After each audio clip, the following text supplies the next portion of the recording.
3D printing has transformed how engineers design and manufacture complex parts. One important design factor is the infill percentage, the amount of material used inside a printed object relative to its total volume.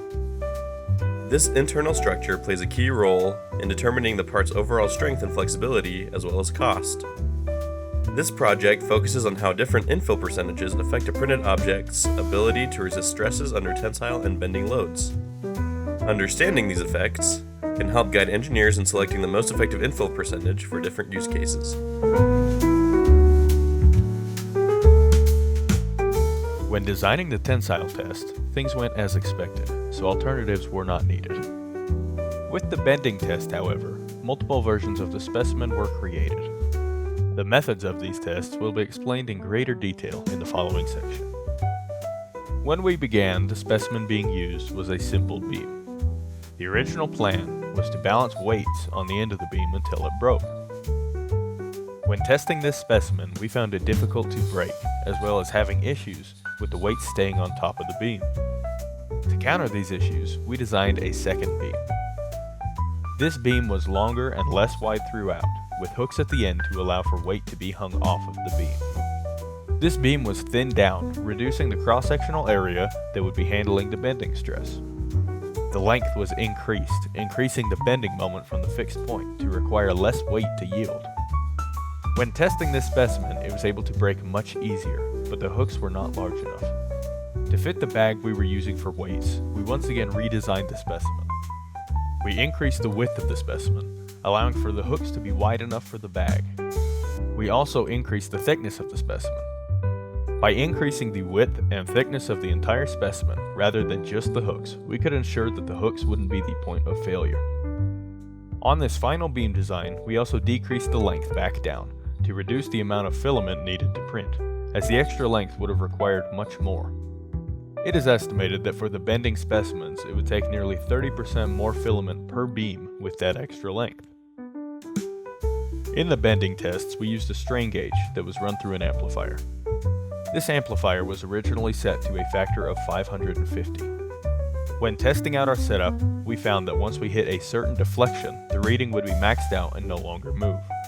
To correct this, we changed the amplifying factor to 110. This allowed us to gather consistent data without maxing out the voltage readings.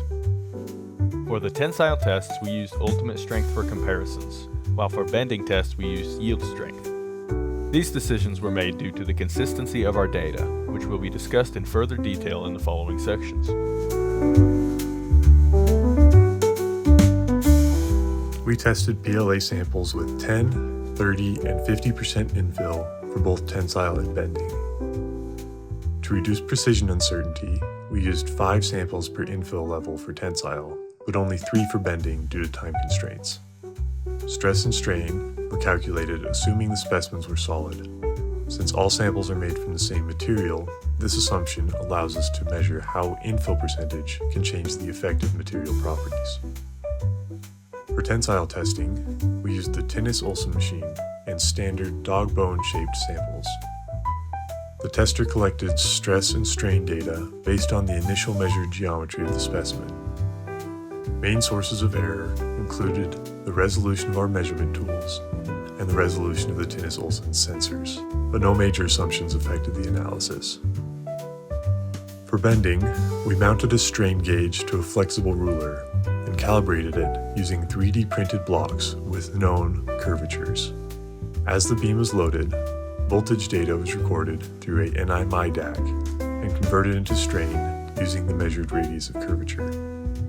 We added weight in 500 gram increments until the beam failed.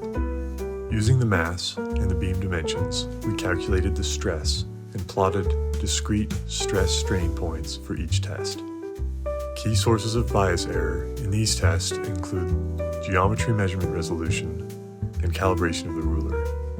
We also assumed creep in the beam and ruler was negligible to simplify the calculations. While this introduced some uncertainty, the results still provide meaningful insight into how infill percentage affects performance and can guide future decisions and testing improvements.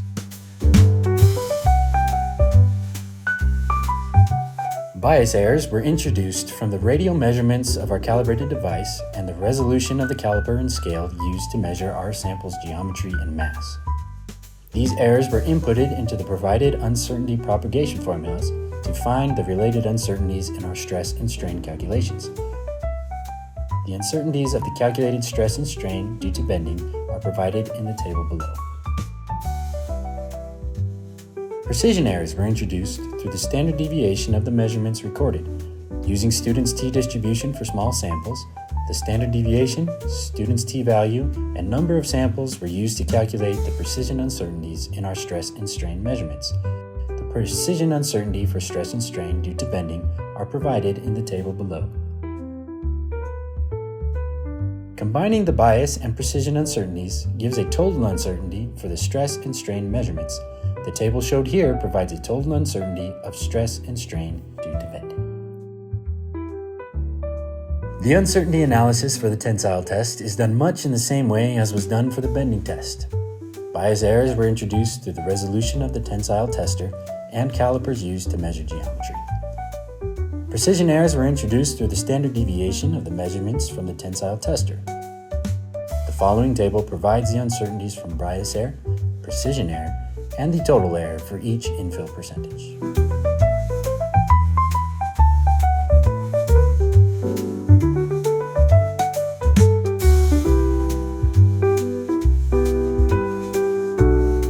The simple definition for stress is force divided by area. Consequently, the expected relative strength of the printed specimens increases proportionally to the infill percentage. This is because as the infill percentage increases, the cross-sectional area of the specimen increases as well. Each stress-strain curve from the tensile testing shows a smooth curve and roughly linear elastic region. Additionally, the bending tests also exhibited smooth curves within acceptable ranges. Therefore, the experiments are assumed to be performed correctly and accurately. In the tensile testing, as the infill percentage increased, the ultimate stress of the specimens also increased, concurrent with what the definition for stress would indicate. In the bending testing, the ultimate strength increased slightly as the infill percentage increased. Additionally, the strain at the breaking point increased exponentially as the infill percentage increased. This lines up with engineering models saying that as the infill percentage increases, the stiffness and the strength increases as well. Based on the tensile testing results, the ultimate strength and tension increases proportional to the infill percentage, with the 50% infill showing the greatest ultimate strength of 10.968 MPa. The amount of strain decreased as the infill percentage increased, but saw diminishing returns as the infill percentage continued increasing. Based on the bending results, the ultimate bending strength also increased with the infill percentage, with the 50% infill showing an ultimate bending strength of 324.9 kPa.